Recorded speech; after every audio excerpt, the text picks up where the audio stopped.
It began with a whisper through the palace halls. Camilla's jewelry had vanished. At midnight, the queen consort's private suite was found unlocked, her velvet box empty. But when investigators reached for the ornate cabinet beside her bed, the lock wasn't just old, it was hidden.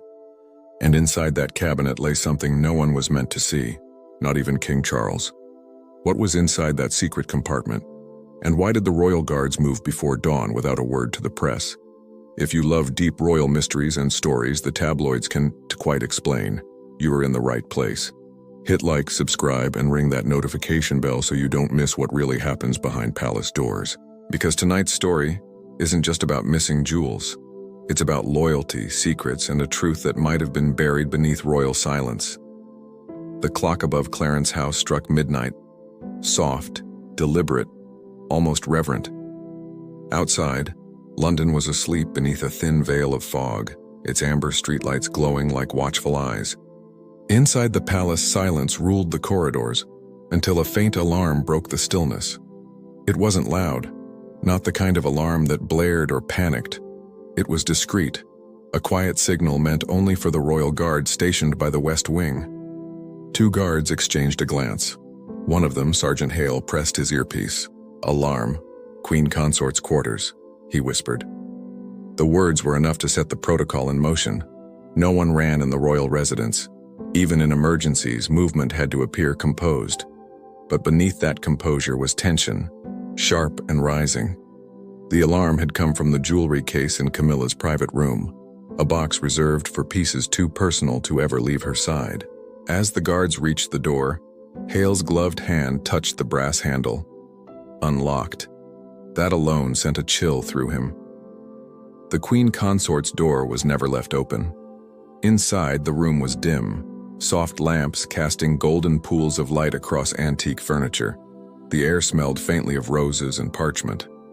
On the vanity, a small velvet box lay open, empty. "Nothing's broken," Hale murmured, scanning the area.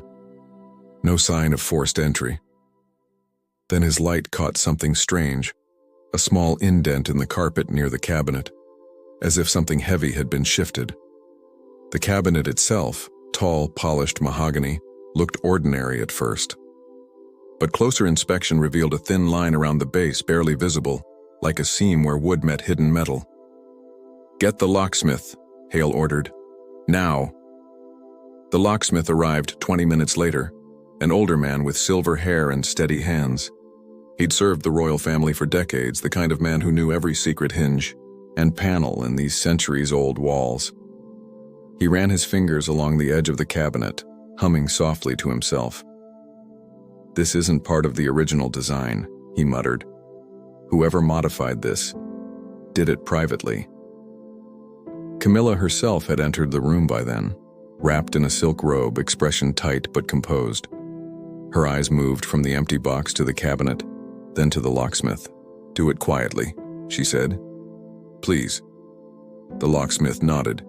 Within minutes, a faint click echoed. The cabinet's side shifted open, revealing a hollow compartment no one had ever documented. Inside were papers tied with a faded blue ribbon, a cracked photograph, and a ring that clearly wasn't part of any royal inventory. Camilla froze. Her eyes lingered on the ring, gold, worn with a crest that didn't belong to the Windsors. The locksmith looked up, hesitating. "Ma'am, shall I—" "No," she interrupted softly. "Leave it open." She turned to the guards. "Send for the king."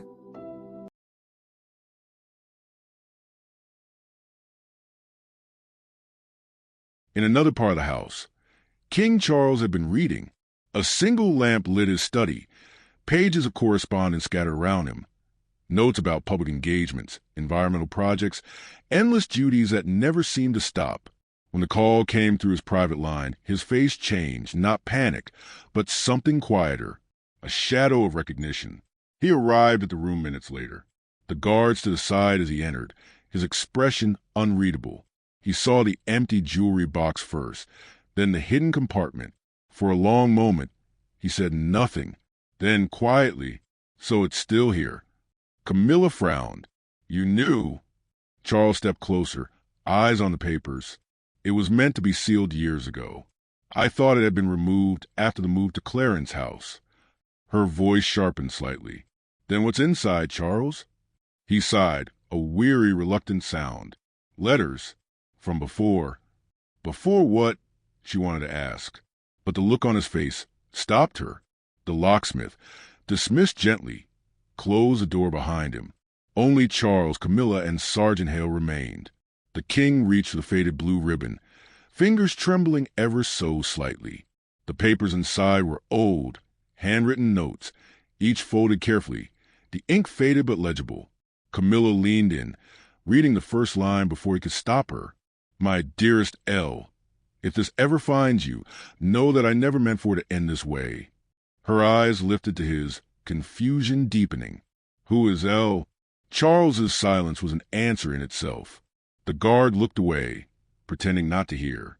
The air in the room thickened, a mixture of grief and something heavier. Then Camilla spoke again, quieter now. And the ring... Charles picked it up. It belonged to someone who loved the crown, but not what came with it. A part of my life I thought was buried. Camilla's jaw tightened. You mean hidden? He met her eyes then, with a tired sort of honesty. Sometimes they're the same thing. Outside the door, whispers began to spread, guards communicating in clipped tones, the locksmith passing quiet word to the chief of security. The phrase private discovery was used, palace code for anything too delicate for public knowledge. By morning, only a handful of people would know the truth of what had been found. The jewelry's disappearance would be explained away, a misplaced item later recovered. The press would get nothing. But for those who'd been inside the room, the memory would linger. The queen consort standing by an open cabinet, the king staring at letters that looked older than his reign, and the feeling that something ancient and unfinished had just been unearthed.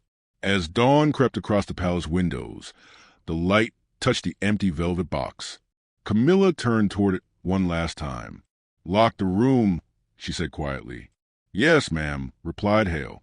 When the door closed, she stayed still, listening to the silence. Somewhere deep inside, she felt it.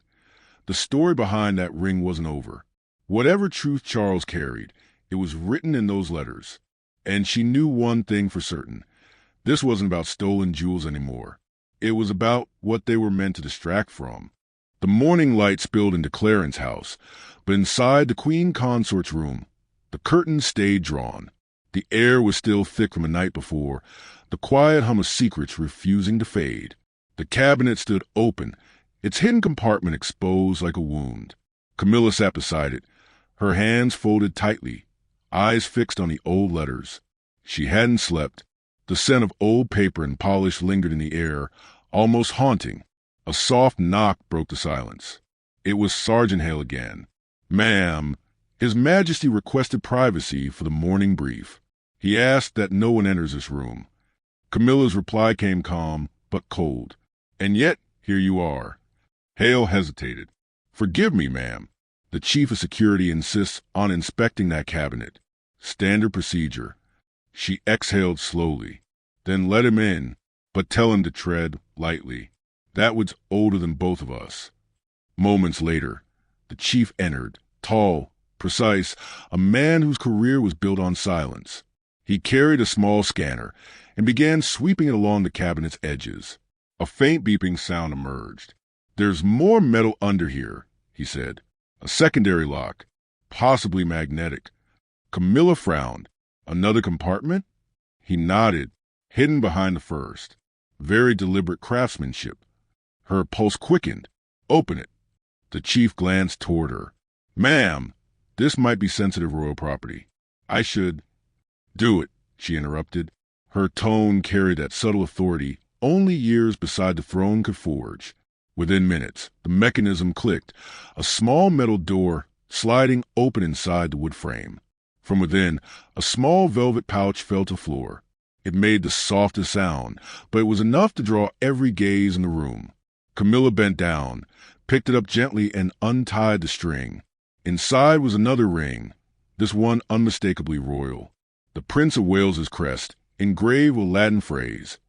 Fidei Defensor, defender of the faith. Her voice barely rose above a whisper. This is Charles's. The chief looked confused. It's the older version of his signet, ma'am. The one he lost decades ago. Camilla's expression darkened. Lost during his time at Balmoral, before his marriage to... He stopped himself, but the implication hung heavy in the air. Diana. Camilla set the ring back in the pouch carefully. Then why is it here? No one answered. Later that morning, Charles returned. His expression was tight, measured, the face of a man balancing between history and present danger. I told you not to open it further, he said quietly. Camilla rose. You told me nothing, Charles. You walked out. The king's gaze dropped to the pouch on the table. So you found it? Yes. The ring you supposedly lost before you ever married me. Or her. Charles took a long breath, hands clasped behind his back. That ring wasn't stolen. It was hidden by me. Why? She asked. He hesitated, just long enough to let the silence sting. Because of what it represented. It wasn't just jewelry. It was a promise I couldn't keep. Camilla's eyes softened, not out of sympathy, but out of understanding. To her, he shook his head slowly. To myself. To the kind of man I thought I could be. For a moment, neither spoke. The only sound was the faint ticking of the clock above the mantel. Finally, Charles reached for the letters, his fingers brushing the faded ink. These were written by someone who knew too much. About the crown, about me, and about what was meant to stay buried. Camilla tilted her head. A lover? No, he said softly. A guard. The revelation landed like a whisper through glass, quiet but devastating. Charles began unfolding the top letter, the parchment trembling faintly in his hands.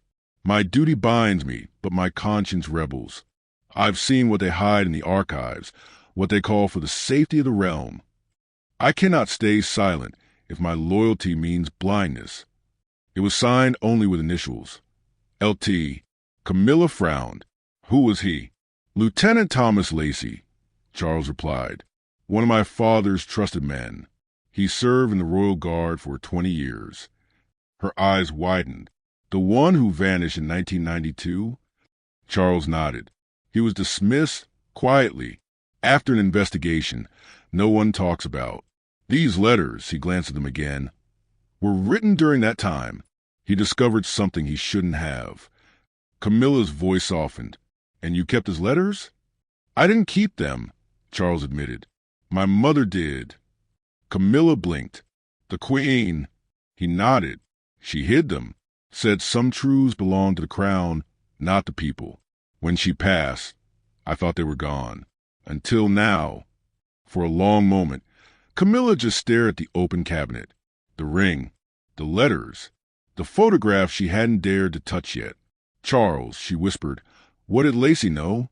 The king turned toward the window, where sunlight filtered to the curtains in narrow stripes. His reflection looked older in the glass, burdened. He claimed there was a ledger, a hidden account tied to crown funds. Money diverted decades ago to protect something or someone, but before he could prove it, he disappeared, officially retired. Unofficially. Silence, Camilla finished. He nodded. And these letters were his last attempt to warn her, my mother, but she chose to bury it. Camilla stepped closer. So what does this mean now? After all these years? Charles met her gaze. It means the past never stays buried, no matter how many gilded walls we build around it. The chief of security re-entered, holding a sealed report. Your Majesty, we've reviewed surveillance and guard logs. No intrusions detected last night. The jewelry alarm was triggered manually from inside the room. Camilla's head turned sharply. From inside, he nodded. Yes, ma'am. Possibly accidental, but it seems deliberate. She looked at Charles, suspicion flickering in her eyes. You were the last one here before midnight. Charles didn't flinch. I was. Then you activated it, she said. He looked down at the letters again, almost mournfully. Perhaps I did. Perhaps I wanted it found.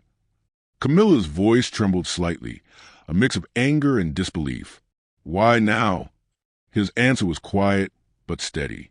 Because secrets rot when they're left too long in the dark.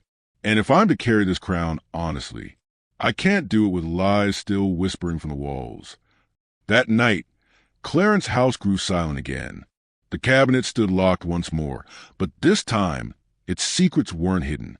Camilla walked past it before bed, fingers grazing the smooth wood. She didn't open it, didn't need to, because she knew the truth now wasn't about jewels or lost love. It was about history, the kind that writes itself in ink and blood and silence. In the hallway, the portrait of Queen Elizabeth seemed to watch her. The late monarch's painted eyes were calm, almost knowing.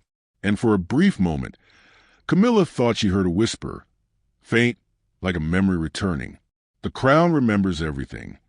By dawn, Clarence House was a palace divided, half silent, half whispering. Servants carried trays slower than usual, glancing toward closed doors as if afraid their footsteps might echo too loudly. The royal aides avoided eye contact. Even the guards posted outside Camilla's suite stood too still, too tense. Something had shifted during the night, and though no official statement was issued, everyone felt it. The sense that something forbidden had surfaced. The hidden cabinet, once just another antique in a room full of history, had become the quiet center of the palace's unease. At 7 a.m., Sergeant Hale was summoned to the Royal Security Office. The chief of security waited inside, his desk littered with reports, photographs, and surveillance logs. "Close the door," the chief said without looking up. Hale obeyed. "Do we have confirmation?" Hale asked. The chief nodded slowly. "Yes." The jewelry wasn't stolen. The alarm was manually triggered. The queen consort didn't do it. Which leaves the king, Hale said quietly. The chief's expression didn't change. "You didn't hear that from me." "Understood." "Understood." The chief leaned back, rubbing his temples. "Hale, I've been in this job 30 years. I've seen cover-ups, broken security, political messes. But I've never seen a monarch pull his own alarm to open a secret cabinet." Hale hesitated. "Maybe it's not about the jewels." "It never is," the chief muttered. Meanwhile, in the royal press office, aides were already drafting a statement. The official line: "A minor security check occurred last night at Clarence House. All items are safe and accounted for." Short, sterile, unthreatening. But palace correspondents were calling before the statement even went live. They'd heard the word alarm. Someone from a night shift had whispered it to a friend, and by morning, royal security breach was trending. Inside the communications room, one aide groaned. "We can't contain it this time. The press will start connecting dots." "Then we give them dots that lead nowhere," her supervisor replied calmly. "Redirect the narrative. Talk about the king's upcoming charity gala. Shift focus. But if they find out about the cabinet—" "They won't," the supervisor said, his tone final. "They can't." In the west corridor, Camilla walked alone. She'd told her staff to give her space. But that didn't stop the stares. Even behind polite smiles, she could feel the curiosity burning. The way they looked at her like she carried a ghost on her shoulders. She paused by the window, overlooking the gardens. The fog was lifting, revealing the city below, ordinary people living ordinary lives. How she envied that sometimes. Behind her, a familiar voice broke the quiet. "You didn't eat breakfast." "Charles." He stepped closer, his posture composed but weary. The kind of weariness that came from decades of balancing truth against duty. Camilla turned slowly. "You could have told me the truth years ago." "I tried," he said softly, "but the timing was never right." She gave a faint, humorless laugh. "There's never a right time for the truth, is there?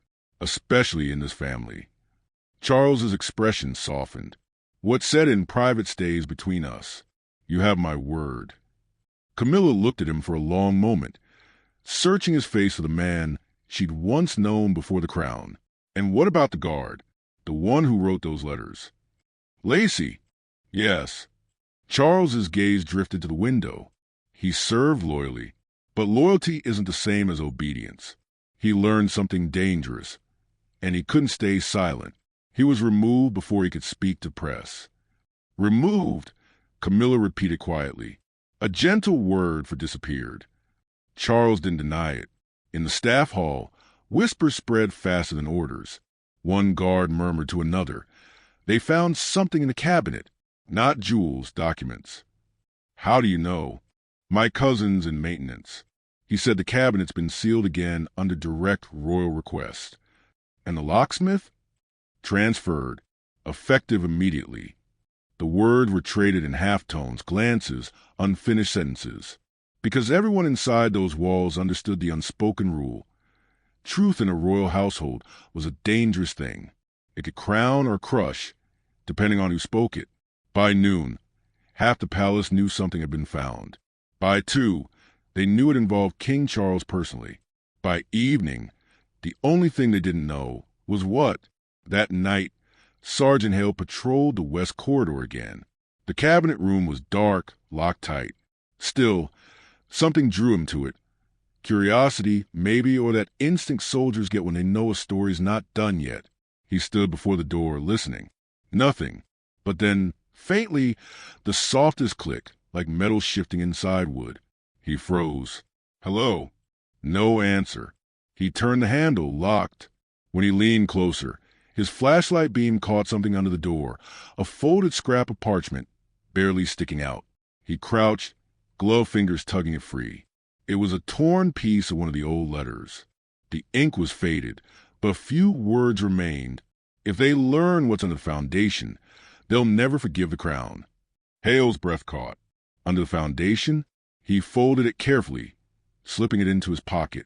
Whatever was buried beneath Clarence House, it wasn't just old paper. Meanwhile, in the king's private study, Charles stood alone. He held Lacey's letters in his hands again, reading the same lines over and over, as if searching for something between them. They built the new wing to cover the tunnel. I've seen it, sir. It leads below the archives. You must never let them reopen it. A tunnel beneath Clarence House. Charles set the letter down slowly, eyes distant. He remembered his childhood, games in the hallways, corridors that once led to storage, later sealed off after renovations. His mother's firm words, "That part of the house is closed, Charles. Don't go wandering." Now it all connected. Lacey hadn't just discovered a secret fund. He'd found something hidden beneath the palace itself. Camilla entered quietly. "You're still awake." Charles didn't turn. "You should read this." She approached, scanning the letter. When she reached the last line, her eyes widened. "There's a tunnel?" "There was," Charles said. "Or there still is. The foundation beneath this house holds something. And my mother, she made sure no one ever found it." Camilla whispered, "What's down there, Charles?" He didn't answer. Instead, he folded the letter and placed it inside his breast pocket. "Tomorrow," he said quietly, "we'll find out." And as the clock struck midnight once more, the house seemed to exhale, its walls heavy with the weight of secrets that refused to stay buried. The next morning, the palace was unusually quiet. Even the birds in the gardens seemed to hold their song. King Charles stood at the edge of the West Wing corridor, facing the closed cabinet one last time. Camilla stood beside him, the faintest trace of apprehension in her eyes. "Are you sure?" she asked softly. Charles nodded. "It's time." The locksmith had been replaced, a younger technician from the Royal Archives, discreet and loyal. He knelt before the floor panels near the cabinet, pressing gently along the grain of the wood until something clicked beneath the rug. A rectangular outline appeared, a hatch, old and dust-lined. "This is it," the technician murmured. Hidden beneath the west foundation. Charles leaned down, run his hand over the edge. "Open it." With a careful tug, the hatch lifted, revealing a narrow stone staircase descending into darkness. The air that rose up was cold, ancient, untouched for decades. Camilla shivered, instinctively stepping closer to her husband. They descended together, torches in hand. The passage smelled of earth and old stone, its walls lined with faded carvings, initials, dates, even a royal crest half erased by time. Finally, they reached a small chamber at the end. A single chest rested in the center. Not ornate, not gold, just oak and heavy with dust. Charles brushed it clean, fingers trembling slightly. "This is the vault he wrote about." Camilla's voice was low. What could possibly be inside that was worth hiding for so long? He hesitated before answering. Something that could change what the world thinks of us. The chest creaked open. Inside were stacks of old ledgers, handwritten records, sealed letters, and a single bound document bearing the royal crest and the words, Operation Legacy. Camilla frowned. Operation, what is this? Charles flipped through the brittle pages. Each line told a story of transactions, funds diverted, identities protected, and something stranger, names of ordinary citizens. They weren't just guarding the monarchy, Charles said quietly. They were protecting people my mother helped secretly. Camilla's brow furrowed. Protecting them from what? He looked up. From exposure. From the crown itself. Some of these names, they're connected to soldiers, scholars, even families who carried royal bloodlines that were never made public. Hidden heirs, protected by silence. Camilla took a breath, realization dawning. So that's what Lacey found. Not corruption, compassion. Charles nodded slowly. He wanted it revealed. But my mother believed some truths would do more harm than good. He looked at the final page, a letter addressed in his mother's handwriting. He read it silently, then handed it to Camilla. My dear Charles, one day you'll find what I chose to hide. If that day comes, remember, a crown can carry duty or mercy, never both. Choose wisely which one you wear. Camilla's throat tightened. She knew you'd find it. Charles exhaled deeply, the weight of generations pressing down on him. She knew the truth always finds its way to the light. He closed the chest gently and turned toward Camilla. This isn't about jewelry or scandal or secrets anymore. It's about who we choose to be when history looks back. Camilla reached out, taking his hand. Then let them see us, not as perfect, but as human. By evening, the chamber was sealed again, but the king's expression was different, lighter, though touched with melancholy. He issued no statement to the press, no announcement. The official story would remain that the jewelry had been recovered after a routine inspection. But deep beneath Clarence House, the truth slept again, not erased, just waiting. And for the first time in years, Charles felt something like peace. Not because the past was gone, but because he finally stopped hiding from it. As the night sky settled over London, the palace lights dimmed.